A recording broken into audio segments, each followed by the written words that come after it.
Chapter 4. Hashtag Trending. Delia bolted into the bathroom, struggling to breathe. Her heart thudded faster. She knew that it was probably a panic attack. Not deadly, but it felt like she was dying. Suffocating. About to black out. She'd had them before, but not since she was a kid, back when they lived in tight quarters in public housing and everything felt stressful. I wouldn't be caught dead in those.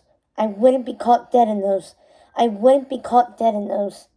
Harper's cruel words echoed through her head on repeat. Delia could still hear Harper and her friends laughing and whispering like they were right behind her. Even though they were back in the classroom, the taunts felt real and immediate and very, very cruel.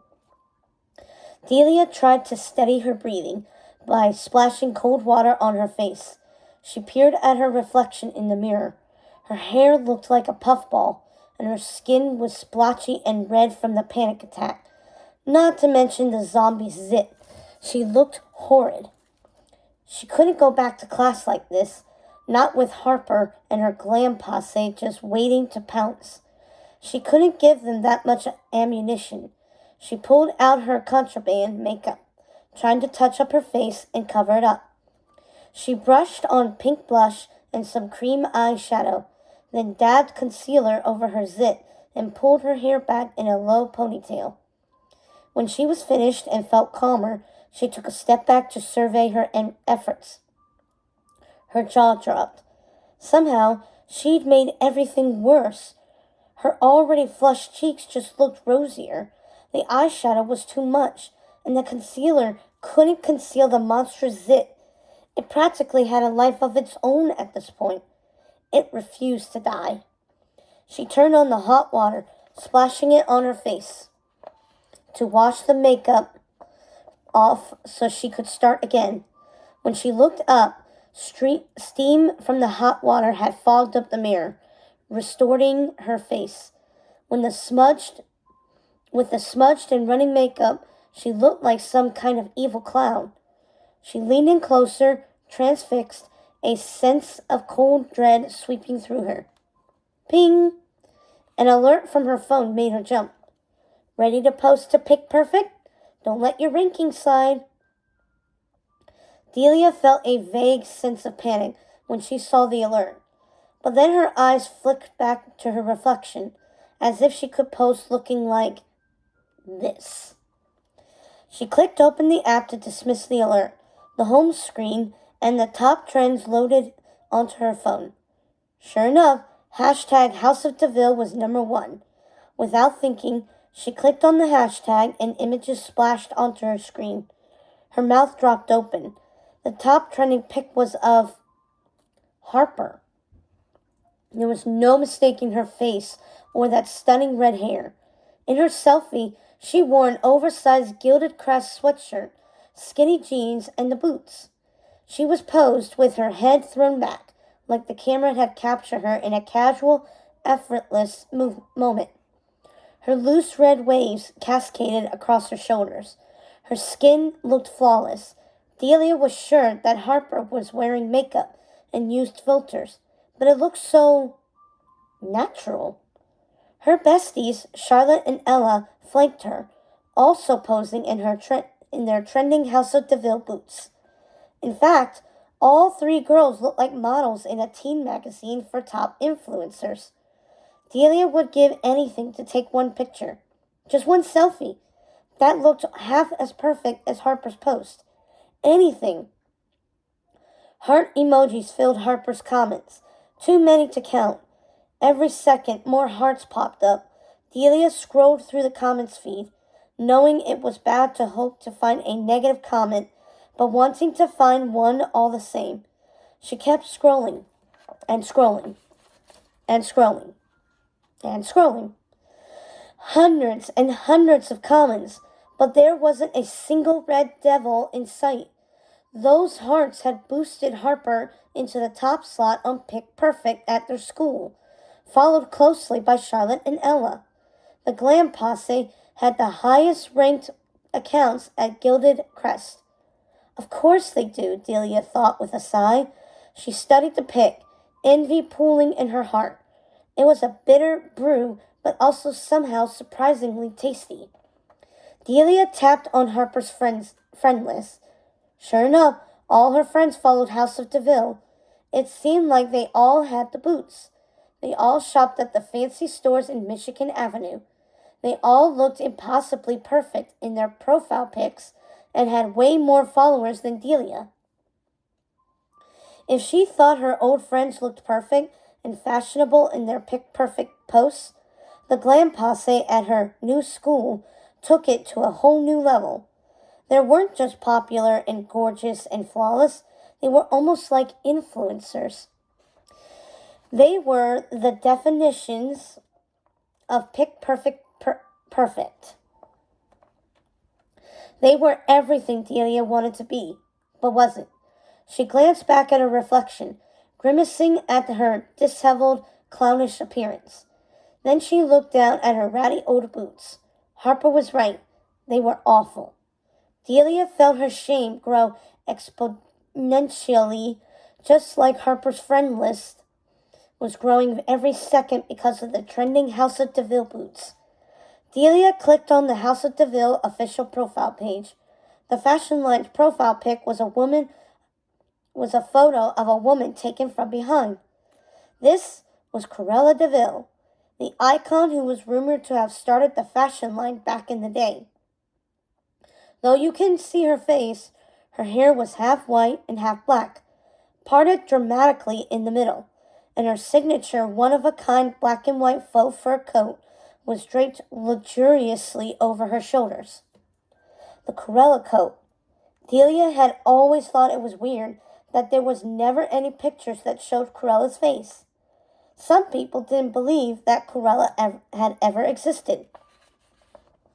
They thought she was an urban legend, or perhaps just a character invented to market the brand and give it cachet. But Delia wasn't sure what to believe. She zoomed in on the pic, trying to find more clues about the mysterious designer. Suddenly, a chill worked its way up her spine.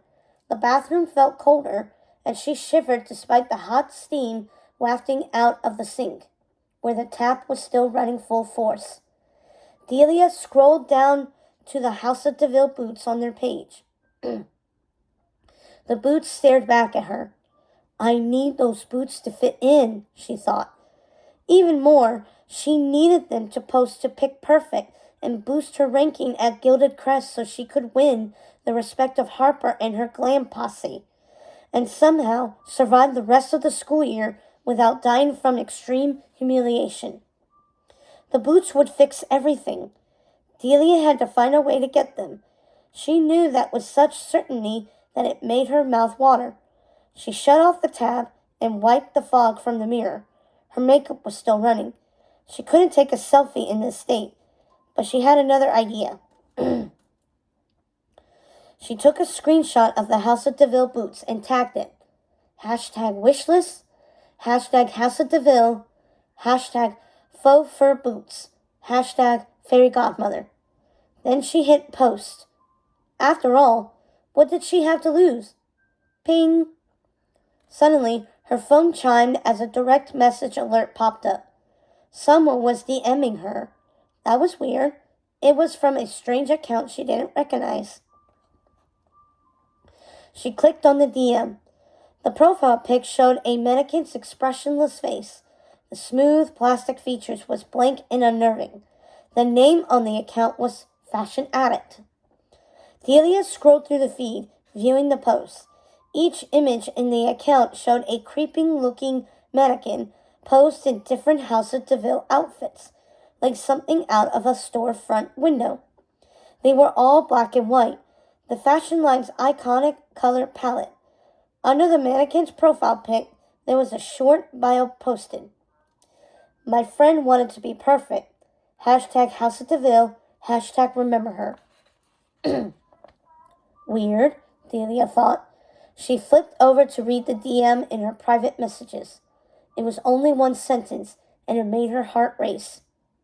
Be careful what you wish for. Delia read it, then reread it. Why would someone send this to her? She quickly tapped out a response. What do you mean? The ticker blinked, indicating the other user was typing out a response. Delia's heart thudded in exact rhythm with the ticker, waiting for the next message to pop up. Beware of the devil woman.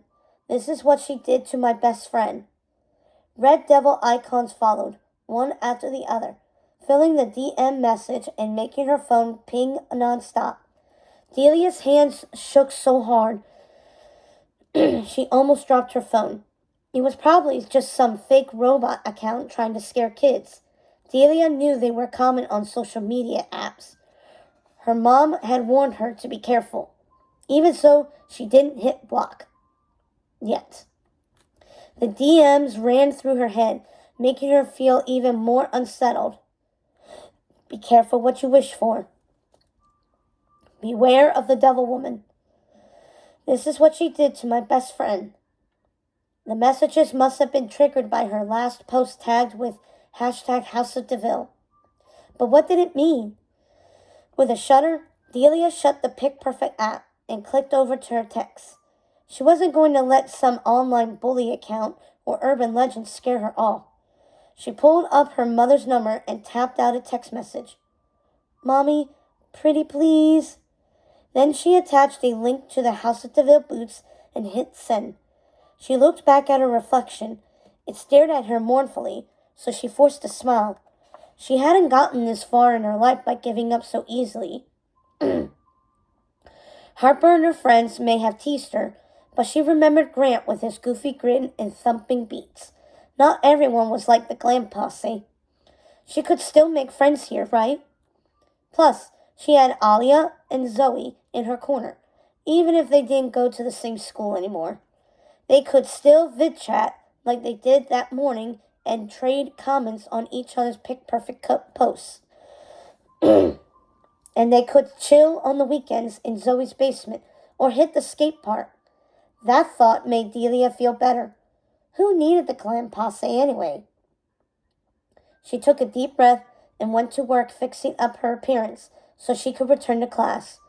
She couldn't believe she'd missed so much of her first period already, but hoped the teacher would excuse her absence at first day nerves. She retied her ponytail, then reapplied her makeup. This time she looked better. Not perfect, but better. That would have to do for now. But then her eyes tracked down at her ratty boots. Delia's face fell. The boots could not be fixed with makeup and concealer, or hidden behind a flattering filter. Delia, despite her best efforts, she was never going to fit in here. She had only one hope. She needed those boots.